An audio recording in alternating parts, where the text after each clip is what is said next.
നിയമസഭയിൽ അടിയന്തര പ്രമേയത്തിന്മേലുള്ള ചർച്ച പുരോഗമിക്കുകയാണ്. തത്സമയം ഇതേ വിഷയത്തിൽ അടിയന്തര പ്രമേയം കൊണ്ടുവന്നവരാണ് സർ ഇന്നിപ്പോൾ നമ്മുടെ പ്രതിപക്ഷം. സാർ, ആ അടിയന്തര പ്രമേയത്തിൻ്റെ അവസ്ഥ എന്തായിരുന്നു എന്നുള്ളതിനെ സംബന്ധിച്ച് നമുക്ക് എല്ലാവർക്കും അറിയാം. അന്ന് കൊണ്ടുവന്ന അടിയന്തര പ്രമേയം സമ്പൂർണ്ണമായിട്ടും ഏറിപ്പോയി. എന്നിട്ടും അതേ വിഷയവുമായി മുന്നോട്ട് വരാൻ തയ്യാറായ UDFന് നമ്മുടെ ഗവൺമെൻറ് നിലപാട് വ്യക്തമാക്കാൻ യഥാർത്ഥത്തിലൊരു അവസരം കൂടി അവർ നൽകിയിരിക്കുകയാണ്. അതിന് ഞാൻ ആദ്യമായിട്ട് അവർക്ക് അഭിവാദ്യങ്ങൾ അർപ്പിക്കുകയാണ്. സാർ, ഇത്തവണത്തെ പ്രമേയത്തിന് ബഹുമാനപ്പെട്ട മുഖ്യമന്ത്രി അടിയന്തര പ്രമേയത്തിന് അവതരണാനുമതി നൽകുന്നു, അതിന് അനുവദിക്കുന്നു എന്ന് പറഞ്ഞുകൊണ്ട് സംസാരിച്ചപ്പോൾ പറഞ്ഞതുപോലെ ഒരു പ്രത്യേകതയുണ്ട് സാർ. പേരിനെങ്കിലും ഒരു വാക്യം കേന്ദ്രത്തിനെതിരെ പറയാൻ UDF തയ്യാറായിരിക്കുന്നു എന്നുള്ളതാണ് ആ പ്രത്യേകത. സാർ, പേരിനെങ്കിലും കേന്ദ്രത്തെ വിമർശിക്കാൻ മനസ്സ് കാട്ടിയതിന് നമ്മളെല്ലാവരും എണീറ്റ് നിന്ന് UDFന് ആദരവ് അർപ്പിക്കണം എന്നാണ് സാർ എനിക്ക് വളരെ വിനയപൂർവ്വം പറയാനുള്ളത്. സാർ, അതോടൊപ്പം ഈ പ്രമേയം നമുക്ക് ചില്ലിട്ട് വെക്കേണ്ടതുമുണ്ട്. ലോക്സഭാ തെരഞ്ഞെടുപ്പ് കഴിയുന്നതോടെ ഇവർക്ക് വീണ്ടും BJPക്കെതിരായിട്ടുള്ള മിണ്ടാട്ടം മുട്ടുമെന്നുള്ള കാര്യത്തിന് യാതൊരു സംശയവും വേണ്ട. സാർ, സംസ്ഥാനം നിലവിൽ കടുത്ത സാമ്പത്തിക പ്രതിസന്ധി നേരിടുകയാണെന്നാണ് അടിയന്തര പ്രമേയത്തിൻ്റെ വിശദീകരണക്കുറിപ്പിലെ ആദ്യ വാചകം. സാർ, ആരാണ് സാർ ഈ പ്രതിസന്ധിക്ക് ഉത്തരവാദി? അതേക്കുറിച്ചൊന്നും പ്രമേയ അവതാരകനായിട്ടുള്ള ശ്രീ ജോബിക്ക് പറയാനില്ല. സംസ്ഥാനങ്ങളുടെ നികുതി വിഹിതം വെട്ടിക്കുറയ്ക്കാൻ പ്രധാനമന്ത്രി തന്നെ നേരിട്ട് പിൻവാതിൽ ശ്രമങ്ങൾ നടത്തിയെന്ന ഗുരുതരമായിട്ടുള്ള വെളിപ്പെടുത്തൽ റിപ്പോർട്ടേഴ്സ് കളക്റ്റീവ് നടത്തിയിട്ട് ഏതാനും ദിവസങ്ങളേ ആയിട്ടുള്ളൂ. പ്രധാനമന്ത്രിയും ധനകാര്യ കമ്മീഷൻ ചെയർമാൻ YV റെഡ്ഡിയും തമ്മിൽ നടത്തിയ പിന്നാമ്പുറ നീക്കങ്ങളെക്കുറിച്ച് വെളിപ്പെടുത്തിയത് അന്ന് പ്രധാനമന്ത്രിയുടെ ഓഫീസിൽ ജോയിൻറ്റ് സെക്രട്ടറി ആയിരുന്ന BVR സുബ്രഹ്മണ്യമാണ്. 13ാം ധനക്കമ്മീഷൻ കാലത്ത് 32% സംസ്ഥാന വിഹിതം. സാർ, 14ാം ധനകാര്യ കമ്മീഷൻ ഇത് 42% ഉയർത്തുമെന്ന സ്ഥിതി വരുമ്പോഴാണ് സംസ്ഥാനങ്ങളുടെ നികുതി വിഹിതം നികുതിയായും ഗ്രാൻറ്റുകളായും നമുക്ക് ലഭിക്കുന്നത് വെട്ടിക്കുറയ്ക്കാൻ നരേന്ദ്രമോദി തന്നെ പിൻവാതിൽ വഴി ഇടപെട്ടത്. സാർ, ഗുജറാത്ത് മുഖ്യമന്ത്രിയായിരുന്ന കാലത്ത് മോദി ആവശ്യപ്പെട്ടത് ഈ വിഹിതം 50% ആക്കണമെന്നായിരുന്നു. സാർ, എന്താണ് മോദി ചെയ്തുകൊണ്ടിരിക്കുന്നത്? ഡിവിസിബിൾ പൂളിൽ വരുന്ന പണം സംസ്ഥാനങ്ങളുമായി പങ്കുവെക്കണമെന്നത് കേന്ദ്രത്തിൻ്റെ ഭരണഘടനാ ബാധ്യതയാണ്. സെസ്സുകളും സർചാർജുകളും ഒഴിച്ചുള്ള യൂണിയൻ സർക്കാർ നികുതികളെല്ലാം ഡിവിസിബിൾ പൂളിൽ നിക്ഷേപിക്കണം. അങ്ങനെ നിക്ഷേപിച്ചാൽ അതിലൊരു ഭാഗം സംസ്ഥാന സർക്കാരുകൾക്ക് വീതം വെക്കണം.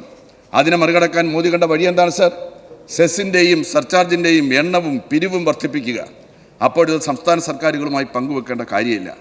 സാർ, 2010-11 വർഷം യൂണിയൻ സർക്കാരിൻ്റെ ആകെ റവന്യൂ വരുമാനത്തിൻ്റെ 10% സാർ സെസ്സുകളും സർചാർജുകളും. 2022-23 GST കോമ്പൻസേഷൻ സെസ് മാറ്റി നിർത്തി തന്നെ 23-24% ഇത് കുതിച്ചുയർന്നു. ഉദാഹരണത്തിന് പെട്രോളിയം ഉൽപ്പന്നങ്ങളുടെ മേൽ എക്സൈസ് നികുതിക്ക് പകരം agriculture and infrastructure development cess ആയിട്ടാണ് കേന്ദ്ര സർക്കാർ അധിക നികുതി അടിച്ചേൽപ്പിക്കുന്നത്. അന്താരാഷ്ട്ര എണ്ണവിലയിൽ വരുന്ന കുറവ് ജനങ്ങൾക്ക് വിലക്കുറവായി കൈമാറ്റം ചെയ്യുന്നില്ല എന്ന് മാത്രമല്ല, അധിക നികുതി ഇനത്തിൽ സെസ്സായി ഈടാക്കി സംസ്ഥാനങ്ങൾക്ക് ലഭിക്കേണ്ട വിഹിതം നിഷേധിക്കുകയും ചെയ്യുന്നു.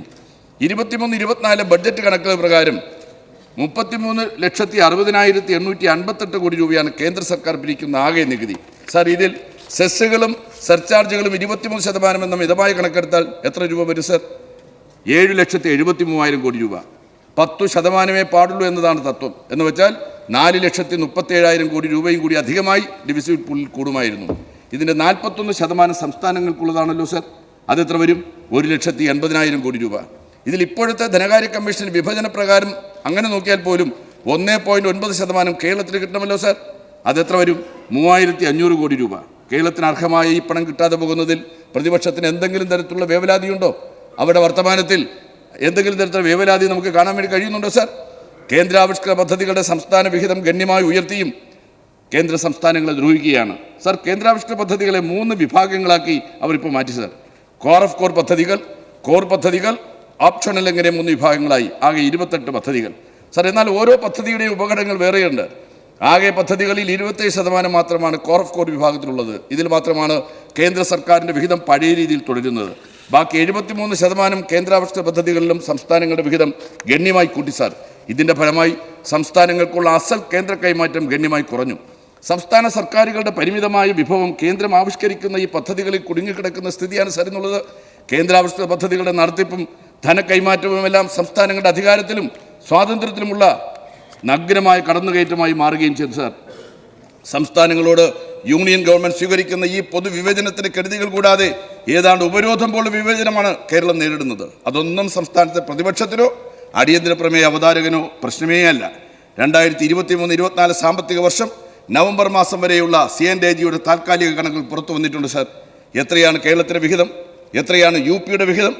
സാർ, ഉത്തർപ്രദേശിൻ്റെ റവന്യൂ വരുമാനത്തിൻ്റെ 37% കേന്ദ്ര വിഹിതം, കേരളത്തിലേതോ 17.82%. ബീഹാറിന് സാർ 40% രാജസ്ഥാന് 32%, ഒഡീഷയ്ക്ക് 36%. സാർ, ഏറ്റവും കുറവ് നമ്മുടെ ഈ കൊച്ചു കേരളത്തിലാണ്. എന്തിനാണ് സാർ നാടിനോട് ഇങ്ങനെ പെരുമാറുന്നത്?